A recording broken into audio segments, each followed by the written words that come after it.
The Golden State Warriors are walking into a stretch of the season that feels heavier than just another regular matchup. As the calendar keeps moving and the games start to stack up, this next showdown against Oklahoma City carries a different kind of weight. It is not only about adding another win to the standings, but about proving that what we have been seeing recently is real growth and not just a temporary spike. The Warriors have quietly built momentum, winning 5 of their last 6 games, and there's a real sense that this could become 6 out of 7 if everything clicks the right way. What makes this matchup so intriguing is the timing. Oklahoma City is a strong team, but they're not at full strength, and that matters in a league where depth and availability often decide outcomes. They have been fighting an uphill battle since the play-in tournament, and that instability opens a window. The Warriors are not flawless right now, far from it, but they are trending in the right direction. This feels like the kind of game where a team either confirms its rise or falls back into uncertainty.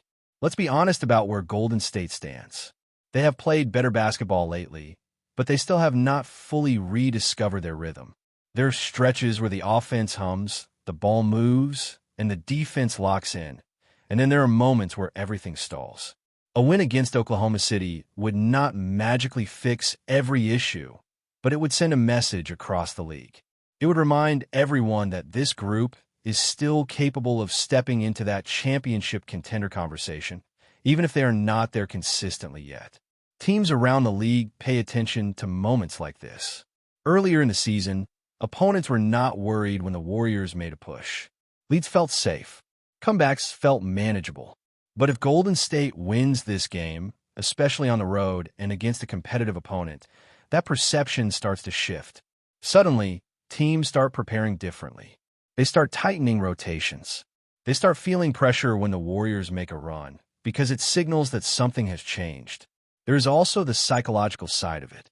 Turning a corner as a team is not always about talent or schemes. Sometimes it is about belief. Last season, after the roster adjustments and the arrival of Jimmy Butler, the Warriors found that belief again. They became tough, annoying, relentless. It did not matter how good the opponent was, Golden State always seemed to find a way to stay in the fight and steal games late. That version of the team has been missing for stretches this year, but flashes of it have started to reappear. Looking back at the previous meetings with Oklahoma City adds another layer to this story. In the first game, the Warriors were blown out by more than 20 points. It was ugly and non-competitive. The second meeting was better, but still ended in a double-digit loss.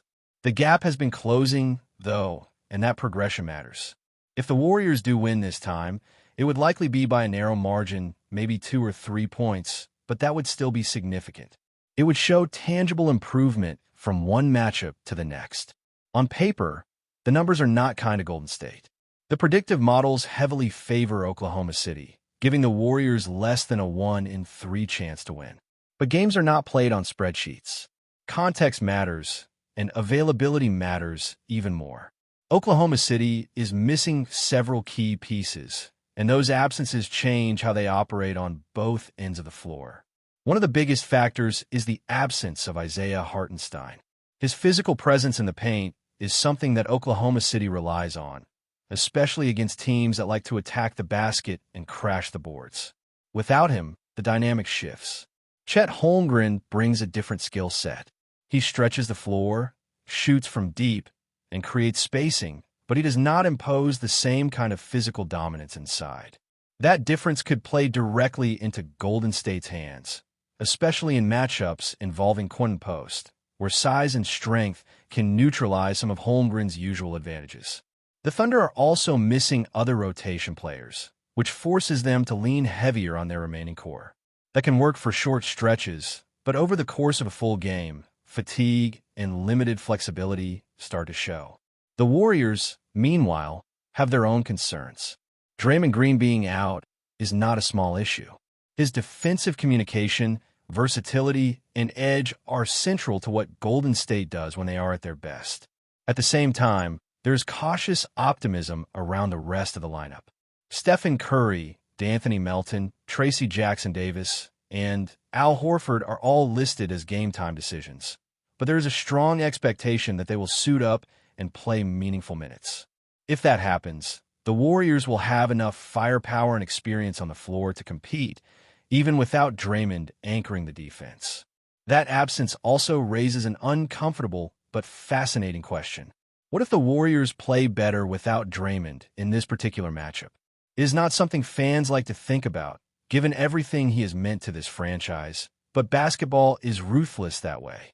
If Golden State manages to beat Oklahoma City without him, it will inevitably shift the conversation. It would suggest that the team might be capable of adapting in ways people did not expect, and that possibility carries long-term implications. Just days ago, reports surfaced that the Warriors are strongly opposed to moving either Draymond Green or Jimmy Butler.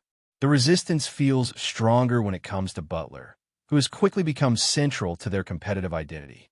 But basketball decisions are rarely static. If evidence starts piling up that the team functions more smoothly, more efficiently, or more consistently without Draymond on the floor, that stance could soften over time. This is where the idea of a fading dynasty comes into focus.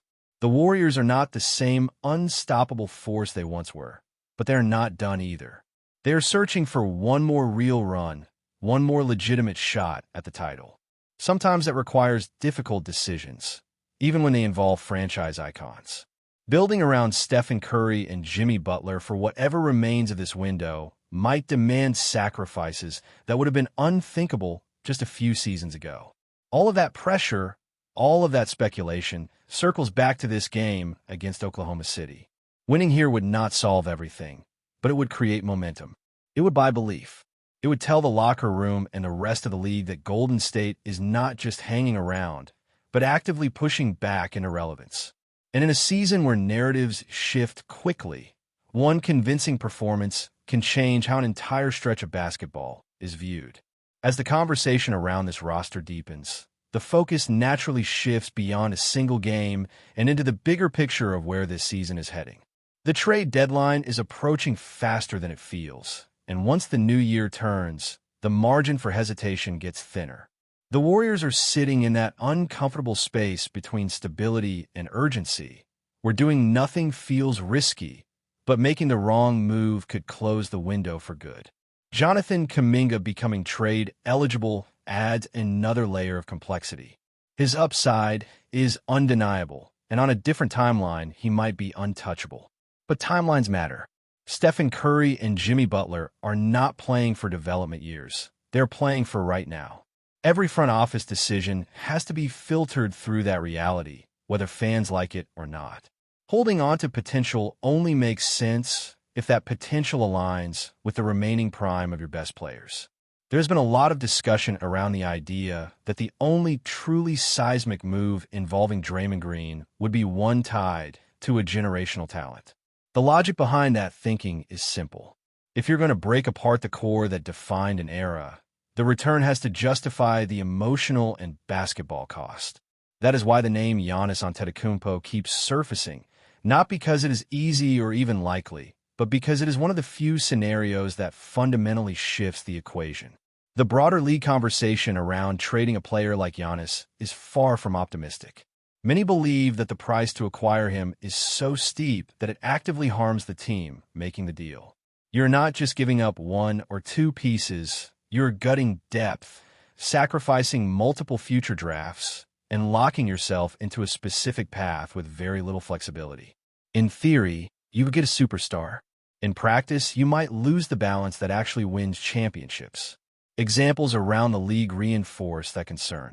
Teams rumored as potential destinations would have to part with cornerstone players, young talent, and valuable draft capital. On paper, adding Giannis makes them better. But once you account for what leaves the building, the improvement is not always as dramatic as it seems.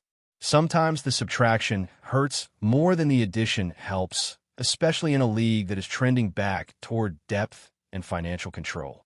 This is where the Warriors stand out as a unique case. Unlike many contenders, they still control their future first-round picks. They also have a track record of finding value outside the top of the draft, which changes how those picks are perceived internally. Giving up selections in future years does not necessarily feel like mortgaging the future if you trust your development system and scouting department. If Golden State were to pursue a move of that magnitude, the outgoing package would likely revolve around Draymond Green, Jonathan Kuminga, Brandon Podziemski, and multiple unprotected first-round picks spread across future seasons. On the surface, that is a massive haul. But timing matters again. Those picks would come in years where the Warriors, with Giannis alongside Curry and Butler, would almost certainly remain competitive. The odds of those selections turning into high lottery picks would be slim. There's also historical precedent for this kind of gamble paying off. Teams have traded large numbers of first-round picks for established stars, only to see those picks land late in the draft and fail to produce players anywhere near the level of the star they acquired. Draft capital is valuable, but its value is not guaranteed. Proven elite production carries a different kind of certainty. Beyond the immediate on-court impact, adding a player like Giannis would extend the relevance of this era.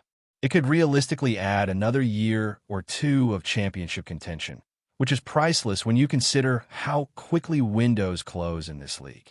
It would also create a clear arc for the future.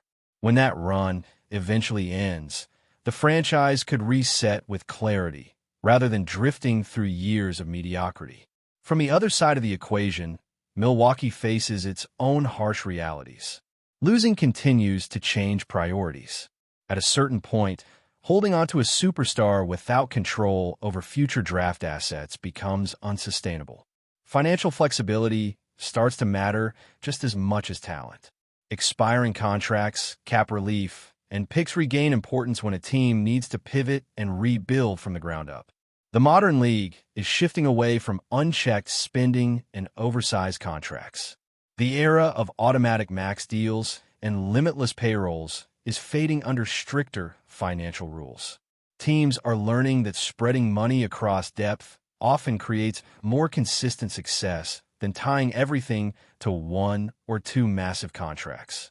That shift is already influencing how stars approach free agency and opt-out decisions. This environment also elevates the value of expiring deals. Contracts that come off the books quickly give teams options. They open pathways to retool, absorb contracts, or simply breathe financially. For a franchise looking to reset, that flexibility can be more appealing than a single long-term asset, especially when paired with future picks. Golden State happens to have several of those expiring contracts. That puts them in a position of leverage, not just in blockbuster scenarios, but in smaller, opportunistic deals. One team that quietly fits into that conversation is Sacramento. Their leadership has openly talked about building something sustainable, and sustainability often begins with flexibility. All of these possibilities, from minor tweaks to massive swings, depend on one central factor: credibility. The Warriors have to show that they are worth investing in, that they're not just chasing nostalgia, but actively competing. Beating Oklahoma City would not guarantee anything, but it would strengthen every argument for pushing forward instead of pulling back.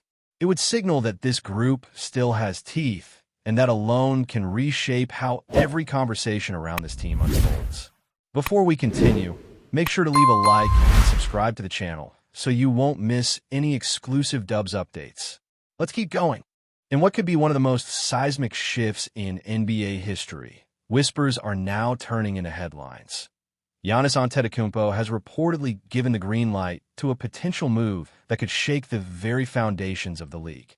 Sources close to the superstar claim that the reigning MVP has expressed interest in joining a team that has long dominated the Western Conference, the Golden State Warriors.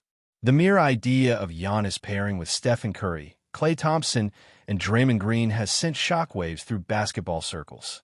The Warriors, sensing the once-in-a-generation opportunity, are said to have significantly increased their offer, leaving rivals scrambling to keep up. Insiders suggest that Golden State is prepared to pull out all the stops, leveraging cap space, draft picks, and luxury exceptions in a bid to bring the Greek Freak to the Bay Area. League executives reportedly convened emergency meetings as news of Giannis's tentative agreement began circulating.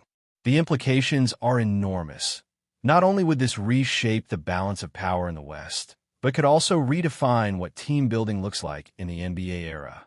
Analysts are already speculating about how the Warriors would adjust their lineup, whether Curry would shift to a more off-ball role, or how Draymond's defensive schemes might evolve to maximize the unparalleled versatility Giannis brings. While nothing is officially confirmed, the mere hint of Giannis's willingness to entertain the Warriors' advances has ignited fan bases across the country. Social media is ablaze with reactions, memes, and debates, and betting markets are reportedly adjusting in real time.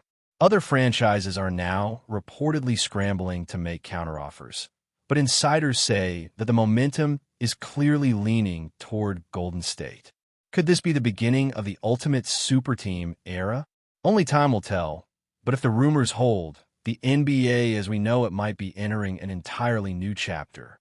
For now, fans and analysts alike are left on the edge of their seats, waiting for the next move in what could become the most audacious transfer in basketball history. Stay updated exclusively with the latest Dub Nation news. Subscribe to our channel and hit the like button to keep getting daily updates on the Warriors. Don't forget to share your thoughts in the comments. Your input is essential for the Dubs community. Stay tuned for the next video.